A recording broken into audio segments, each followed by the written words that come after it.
Good morning, students. I am Anupama. I am teaching the 7th standard social science subject. Today we discuss about the lesson Bhakti cult and Sufi heritage, subpart 3. In the previous class, we have discussed about the Bhakti and Sufi movement in North India and also South India. And also we have discussed about the meaning and the objectives of Bhakti cult and Sufi heritages, and also we have discussed about the gist of Bhakti cult. After that, we have discussed about Bhakti heritage in South India. In the Bhakti heritages of South India, we discussed about Andal, Akka Mahadevi, Purandaradasa, Kanakadasa.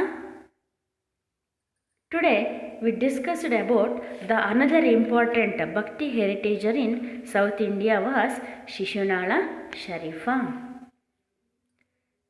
This Shishunala Sharifa is the first Kannada Muslim poet. So because of that reason he is known as Kabir of Karnataka. Shishunala ಶರೀಫರು Kannada ಮತ್ತು Muslims ಎರಡರಲ್ಲೂ ಸಹ ಪದ್ಯಗಳನ್ನ ಬರೆದಿದ್ದಾರೆ.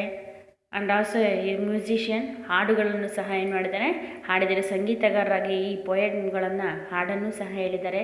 So because of that reason he is called as Kabir of Karnataka ಅಂತ ಹೇಳಿ ಇವ್ರನ್ನ ಕರಿತಾ ಹೋಗ್ತಾರೆ. He was born in 1819 at Shishunala. This Shishunala Sharifa, he was born in 1819 in the place of Shishunala. And his parents were Imad Sahib and mother was Hajjama. These were the parents of Shishunala Sharifa. He studied both in Hindu and Islamic religion from his childhood. See here, this Shishunala Sharifa, he was studied in Hindu and Islamic religion. Hindu ಧರ್ಮದ ಪ್ರಕಾರನೂ ಹಾಗೆ ಇಸ್ಲಾಂ ಧರ್ಮದ ಪ್ರಕಾರನೂ ಇವರು ಚೈಲ್ಡ್ಹುಡ್ಡಿಂದ ಏನು ಮಾಡಿರ್ತಾರೆ, ಬಾಲ್ಯ ಜೀವನದಿಂದಲೂ ಸಹ ಸ್ಟಡೀಸನ್ನು ಮಾಡಿರ್ತಾರೆ. That means he was studied in Hindu and Islamic religion. ಅಂದರೆ ಹಿಂದೂ ಮತ್ತು ಇಸ್ಲಾಂ ಧರ್ಮ ಎರಡರಲ್ಲೂ ಸಹ ಏನು ಮಾಡ್ತಾರೆ, ಇವರು ಎಜುಕೇಷನನ್ನು ಪಡ್ಕೊಳ್ತಾರೆ. Later he passed the Mulki exam. That means this Mulki exam belongs to Islam religion. He passed the Mulki exam. Islam ರಿಲಿಜಿಯನಲ್ಲಿರ್ತಕ್ಕಂಥ ಮುಲ್ಕಿ ಎಕ್ಸಾಮನ್ನು ಸಹ ಏನು ಮಾಡ್ತಾರೆ, ಪಾಸ್ ಮಾಡ್ತಾರೆ. After that he was served as a teacher. ಒಬ್ಬ ಶಿಕ್ಷಕರಾಗಿ ಕೆಲವು ದಿವಸಗಳ ಕಾಲ ಪಾಠವನ್ನು ಸಹ ಇವರು ಮಾಡ್ತಾ ಹೋಗ್ತಾರೆ. After that he took diksha from Govinda Bhatta. As a Islam he was taking the diksha from Govinda Bhatta. ಒಬ್ಬರು ಇಸ್ಲಾಂ ಧರ್ಮದವರಾಗಿ ದೀಕ್ಷೆಯನ್ನು ಪಡ್ಕೊಳ್ತಾರೆ. ಯಾರಿಂದ? ಗೋವಿಂದ ಭಟ್ಟ ಅವರಿಂದ.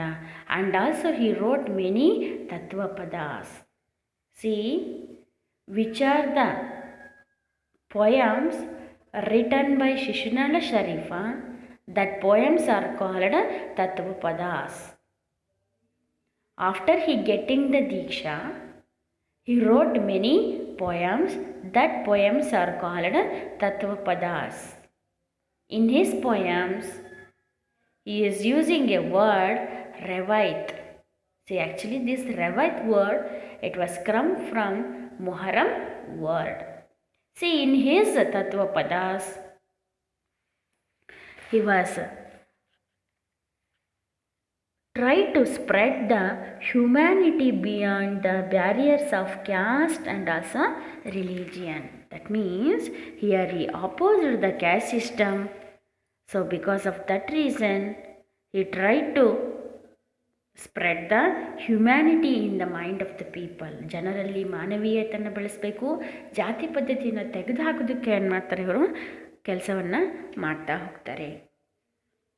So this is the achievement of this Shishunala Sharifa. Actually here the important point is he is called as Kabir of Karnataka. Actually ಇದು ನಾವು ನಿಮಗೆ 1 ಮಾರ್ಕ್ಸಿಗೆ ಕ್ವಶನನ್ನು ಕೇಳ್ತಾರೆ. Who is called as the Kabira of Karnataka ಅಂತ ಕೇಳ್ತಾರೆ. ನೀವು ಅವಾಗ ಯಾರನ್ನು ಬರಬೇಕಾಗತ್ತೆ? Shishunala Sharifa. Next we are go to the bhakti heritager of North India. So ಈಗ ನಾವು ಇಲ್ಲಿವರೆಗೂ ಸೌತ್ ಇಂಡಿಯಾದಲ್ಲಿ ಬರ್ತಕ್ಕಂಥ ಭಕ್ತಿ ಹೆರಿಟೇಜಸ್ ಬಗ್ಗೆ ನೋಡಿದ್ವಿ.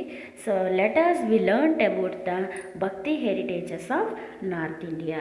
ಇನ್ this bhakti heritage of North India, at first we study about Kabir Das. See, this Kabir Das is a famous saint.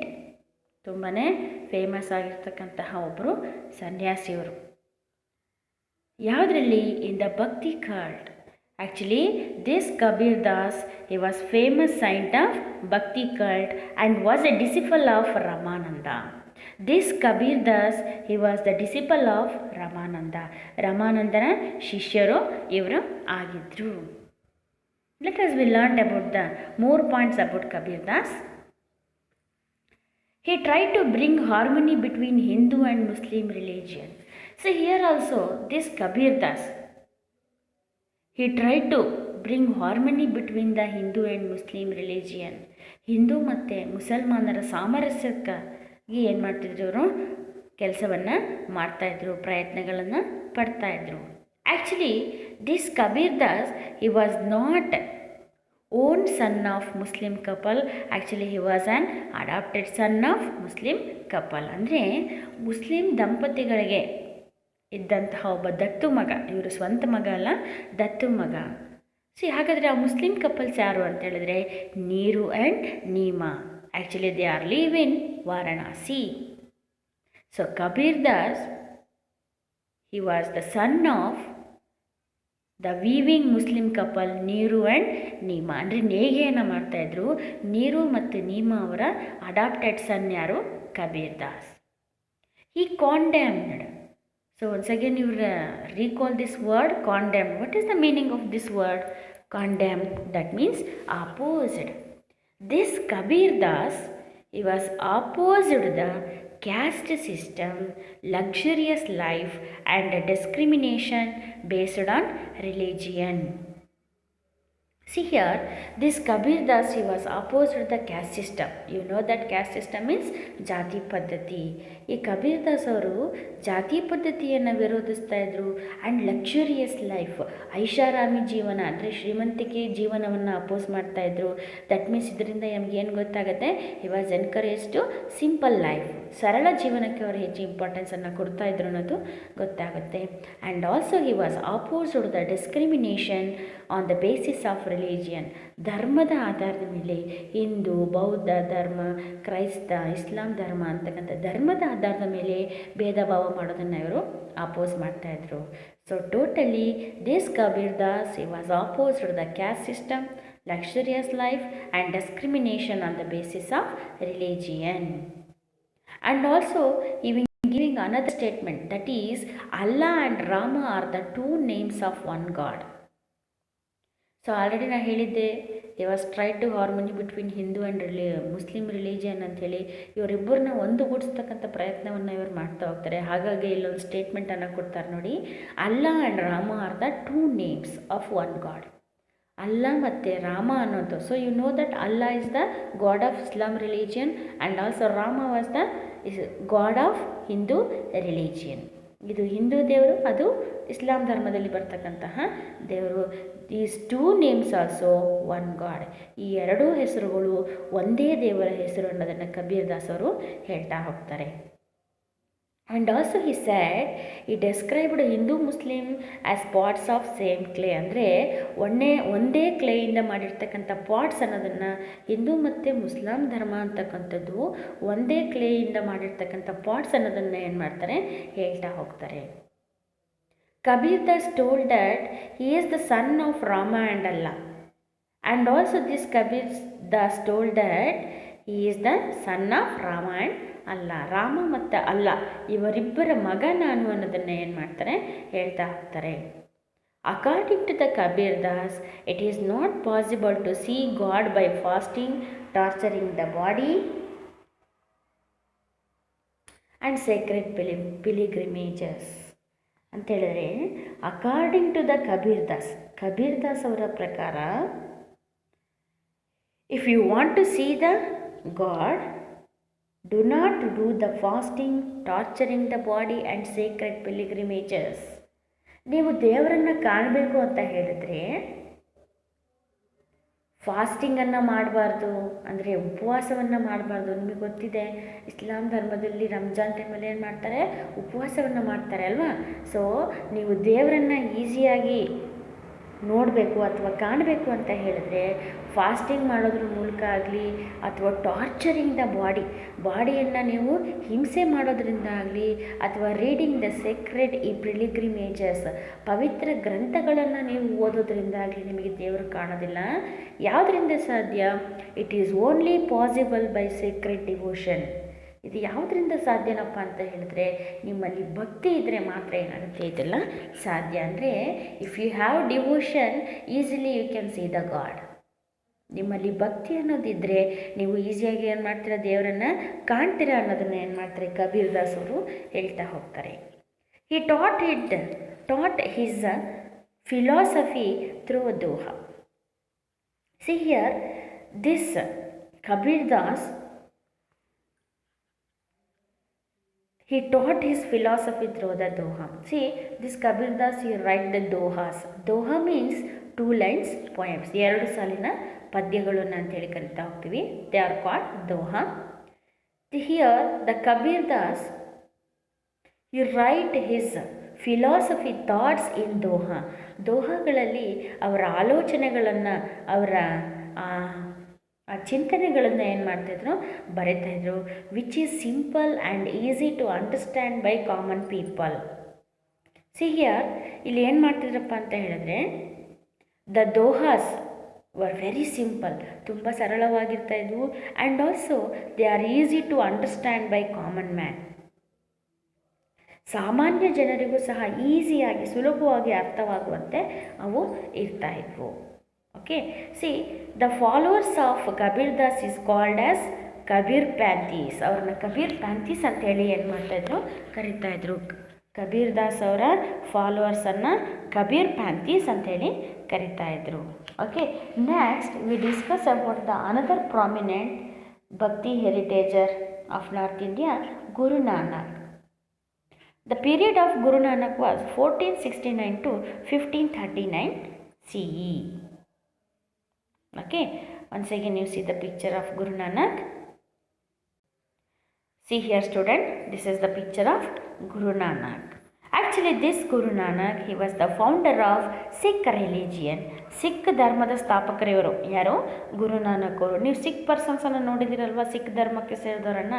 ಅವರು ಅಲ್ವಾ ಹೀಗೇನೆ ಪೇಟವನ್ನು, ದಾಡಿಯನ್ನು ಏನು ಮಾಡಿರ್ತಾರೆ, ಅವರು ಬಿಟ್ಟಿರ್ತಾರೆ. This is the for the help of this features easily we have identified the Sikh religious people. ನೋಡಿದ್ರಲ್ಲ ಪಿಕ್ಚರ್ನ. Okay, ನಾವಿವಾಗ next ಅವ್ರ ಬಗ್ಗೆ ಹೆಚ್ಚು ಇನ್ಫಾರ್ಮೇಷನ್ ಬಗ್ಗೆ ತಿಳ್ಕೊಳ್ತಾ ಹೋಗೋಣ. See here, already I told that this Guru Nanak, he was the founder of Sikh religion and he was born in 1469 at Talawandi in Punjab. ತಾಳವಂಡಿಯಲ್ಲಿ, ಪಂಜಾಬ್ನಲ್ಲಿ ಇರ್ತಕ್ಕಂಥ ತಾಳವಂಡಿನಲ್ಲಿ ಇವರು ಜನಿಸ್ತಾರೆ. ನೀವೇನಾದರೂ ಇಂಡಿಯಾ ಮ್ಯಾಪಲ್ಲಿ ತಾಳವಂಡಿ ನೋಡೋಕೆ ಹೋದರೆ ಇವಾಗ ಸಿಗೋದಿಲ್ಲ. Actually it is located in Pakistan. Okay, and the parents of Guru Nanak was Mehta ಕಳು and ತೃಪ್ತಾ. These were the parents of Guru Nanak and he stressed on good views of Hindu and Islam religion. ಅಂದರೆ ಹಿಂದೂ ಮತ್ತು ಮುಸಲ್ಮಾನ್ ಧರ್ಮದಲ್ಲಿ ಇರ್ತಕ್ಕಂಥ ಒಳ್ಳೆಯ ವಿಷಯಗಳಿಗೆ ಏನು ಮಾಡ್ತಾರೆ, ಇವರು ಸ್ಟ್ರೆಸ್ಸನ್ನು ಮಾಡ್ತಾ ಹೋಗ್ತಾರೆ. And the songs of Gurunanak was called as Japji. ಈ ಗುರುನಾನಕ್ ಅವರು ಹಾಡಿರ್ತಕ್ಕಂಥ ಹಾಡುಗಳಿಗೆ ಜಪಜಿ ಅಂತ ಹೇಳಿ ಕರಿತಾ ಇದ್ರು. ಇದನ್ನು ನಾವು ಗ್ರಂಥ ಸಾಹೇಬ್ ಬುಕ್ಕಲ್ಲಿ ನೋಡ್ತಾ ಹೋಗ್ಬೋದು. This Granth Sahib, it is the holy book of Sikh religion. So ಸಿಖ್ಖರ ಪವಿತ್ರ ಗ್ರಂಥ ಯಾವುದು? Granth Sahib. Sikh cult has importance to japa and good deeds. Deeds ಅಂತ ಹೇಳಿದ್ರೆ ಗುಡ್ ವರ್ಕ್ ಅಂತ ಹೇಳಿ ಅರ್ಥ. See here this Sikh cult, it is giving importance to japa and good deeds. ಇವರು ಗುಡ್ ಡೀಡ್ಸ್ಗಳಿಗೆ ಏನು ಮಾಡ್ತಾಯಿದ್ರು, ಇಂಪಾರ್ಟೆನ್ಸನ್ನು ಕೊಡ್ತಾಯಿದ್ರು. ಓಕೆನಾ. ಅಂದರೆ see here this Guru Nanak he was stressed on gender equality. ಈ ಗುರು ನಾನಕ್ ಅವ್ರು ಏನು ಮಾಡ್ತಾರೆ ಅಂತ ಹೇಳಿದ್ರೆ ಜೆಂಡರ್ ಈಕ್ವಾಲಿಟಿ, ಲಿಂಗ ತಾರತಮ್ಯವನ್ನು ಮಾಡಬಾರ್ದು, ಎಲ್ಲರೂ ಒಂದೇ ಅನ್ನೋದನ್ನು ಏನು ಮಾಡ್ತಾರೆ ಹೇಳ್ತಾ ಹೋಗ್ತಾರೆ. ಹಿಯರ್ ಈ ಗಿವಿಂಗ್ ಎ ಪ್ರೊಕ್ಲಮೇಷನ್, ಒಂದು ಸ್ಟೇಟ್ಮೆಂಟನ್ನು ಸಹ ಕೊಡ್ತಾರೆ ಅಬೌಟ್ ಗಾಡ್, ದೇವರ ಬಗ್ಗೆ ಒಂದು ಸ್ಟೇಟ್ಮೆಂಟನ್ನು ಕೊಡ್ತಾರೆ. One can gain guru through bhakti, with bhakti one can attaining mukti. ಯಾರು ಗುರುವಿನಲ್ಲಿ ಭಕ್ತಿಯನ್ನು ಇಡ್ತಾರೋ ಆ ಭಕ್ತಿ ಅವ್ರನ್ನ ಈಸಿಯಾಗಿ ಮುಕ್ತಿಯನ್ನು ಕೊಡುತ್ತೆ ಅನ್ನೋದನ್ನು ಅವರು ಹೇಳ್ತಾ ಹೋಗ್ತಾರೆ. ಗುರುವಿನ ಮೇಲೆ ಭಕ್ತಿ ಇದ್ದವರಿಗೆ ಈಸಿಯಾಗಿ ಮುಕ್ತಿ ಸಿಗುತ್ತೆ ಅನ್ನೋದನ್ನು ಇವರು ಹೇಳ್ತಾ ಹೋಗ್ತಾರೆ. And also he was opposed the social evils. C here this Guru Nanak also opposed the social evils, ಅಂದರೆ ಸಾಮಾಜಿಕ ಪಿಡುಗುಗಳನ್ನು ಏನು ಮಾಡ್ತಾರೆ ಅವರು ಅಪೋಸ್ ಮಾಡ್ತಾರೆ. ಹಾಗಾದರೆ ಯಾವ್ಯಾವುದು ಪ್ರಾಬ್ಲಮ್ಸ್ ಅಂತ ಹೇಳಿದ್ರೆ ಐಡಾಲ್ ವರ್ಷಿಪ್, ಮೂರ್ತಿ ಪೂಜೆಯನ್ನು ಮಾಡಬಾರ್ದು ಅನ್ನೋದನ್ನು ಹೇಳ್ತಾರೆ. ಕ್ಯಾಸ್ಟಿಸಮ್, ಜಾತಿ ಪದ್ಧತಿಯನ್ನು ಅವರು ವಿರೋಧಿಸ್ತಾರೆ. ಸತಿ ಸಿಸ್ಟಮನ್ನು ಸಹ ಏನು ಮಾಡ್ತಾರೆ ಅವರು ವಿರೋಧಿಸ್ತಾ ಹೋಗ್ತಾರೆ. These are the points about Guru Nanak. See here you are remember these 2 points, that is Guru Nanak was the founder of Sikh religion, and also the holy book of Sikh religion was Guru Granth Sahib. Okay. Next, we are discussed about the another prominent person, Tulsi Das. Okay. Once again, you see the picture, students. This is the picture of Tulsi Das. Okay. This Tulsi Das, he was the first support of Bhakti Marga in North India. Actually North Indiaದಲ್ಲಿ ಭಕ್ತಿ ಮಾರ್ಗದ ಬಗ್ಗೆ first introduce ಮಾಡಿದ್ದು ಯಾರಪ್ಪ ಅಂತ ಹೇಳಿದ್ರೆ this Tulsi Das. Let us we learn about the early life of Tulsi Das. See he was born in Brahmin family. This Tulsi Das, he was born in Brahmin family, ಬ್ರಾಹ್ಮಣರ ಕುಟುಂಬದಲ್ಲಿ ಹುಟ್ಟಿರ್ತಕ್ಕಂಥವ್ರು ಇವರು. He has contributed to the Hindi literature. He wrote many works in Hindi language. Hindi ಭಾಷೆಯಲ್ಲಿ ಬಹಳಷ್ಟು ಬರವಣಿಗೆ ಕೆಲಸಗಳನ್ನು ಮಾಡಿದ್ದಾರೆ. And also he we giving more contribution to the Hindi literature. Hindi ಲಿಟ್ರೇಚರ್ಗೆ ಬಹಳಷ್ಟು ಕೊಡುಗೆಗಳನ್ನು ಸಹ ಇವರು ಕೊಟ್ಟಿದ್ದಾರೆ. And his famous work is he wrote Ramcharit Manas. Actually this is very important for 1 marks question. Who wrote the book Ramcharit Manas? Who wrote the book? Tulsi Das. So ಈ ತುಳಸಿ ದಾಸರ ಪ್ರಮುಖವಾಗಿರ್ತಕ್ಕಂಥ ಕೆಲಸ, ಒಂದು ವರ್ಕ್ ಯಾವುದಪ್ಪ ಅಂತ ಹೇಳಿದ್ರೆ ರಾಮಚರಿತ ಮಾನಸ. ಇದನ್ನು ಕೇಳ್ತಾರೆ 1 marksಗೆ. ರಾಮಚರಿತ ಮಾನಸವನ್ನು ಬರೆದಿದ್ದು ಯಾರು ಅಂತ ಹೇಳಿ. ಯಾರು ಬರೆದಿದ್ದಪ್ಪ? Tulsi Das. This is a great book in Hindi in the North. It is famous as Tulsi Ramayana. ಈ ಬುಕ್ಕನ್ನು ನಾವು ನಾರ್ತ್ ಇಂಡಿಯಾದಲ್ಲಿ ಫೇಮಸ್ ಆಗಿ ಏನಂತ ಕರೀತಾರೆ ಅಂತ ಹೇಳಿದ್ರೆ ತುಳಸಿ ರಾಮಾಯಣ ಅಂತ ಹೇಳಿ ಇದನ್ನು ಕರೀತಾ ಹೋಗ್ತಾರೆ. ರಾಮಭಕ್ತ ತುಳಸಿದಾಸ ಅಲ್ವಾ?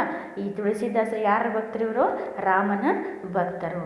ಈ showed the devotion, pure life, love, affection, patience, generosity among the people. See here he try to, ಇನ್ನು ಯಾವುದಕ್ಕೋಸ್ಕರ ಇವರ ಬರವಣಿಗೆಗಳಲ್ಲಿ ಯಾವುದ್ರ ಬಗ್ಗೆ ಹೇಳ್ತಾರೆ ಅಂತ ಹೇಳಿದ್ರೆ ಡಿವೋಷನ್, ಭಕ್ತಿಯ ಬಗ್ಗೆ ಹೇಳ್ತಾರೆ. ಪ್ಯೂರ್ ಲೈಫ್, ಪವಿತ್ರ ಜೀವನದ ಬಗ್ಗೆ ಹೇಳ್ತಾರೆ. ಲವ್, ಪ್ರೀತಿಯ ಬಗ್ಗೆ ಹೇಳ್ತಾರೆ. ಅಫೆಕ್ಷನ್ ಬಗ್ಗೆ ಹೇಳ್ತಾರೆ. ಆ್ಯಂಡ್ ಪೇಷನ್ಸ್ ಆ್ಯಂಡ್ ಜನರಾಸಿಟಿ, ಅಂದರೆ ತಾಳ್ಮೆ ಬಗ್ಗೆ, ಆಕರ್ಷಣೆಯ ಬಗ್ಗೆ ಮತ್ತು ಜನರಾಸಿಟಿಯ ಬಗ್ಗೆ ಏನು ಮಾಡ್ತಾರೆ ಇವರು ಇವರ ಟೀಚಿಂಗ್ಸಲ್ಲಿ ಹೇಳ್ತಾ ಹೋಗ್ತಾರೆ. This is the information of Tulsi Das. Here the very important point is the Ramcharit Manas. It was written by Tulsi Das. Okay students, in the next class we are discussed about the another bhakti heritages of North India is Mirabai. ಕೇಳಿದಿರಲ್ಲ ಈ Mirabai? This Mirabai was a devotee of lord Krishna. ಕೃಷ್ಣನ ಆರಾಧಕಿ ಇವರು ಅಲ್ವಾ? So next ಕ್ಲಾಸಲ್ಲಿ ನಾವು ಮೀರಾಬಾಯಿ ಅವ್ರ ಬಗ್ಗೆ ತಿಳ್ಕೊಳ್ಳೋಣ.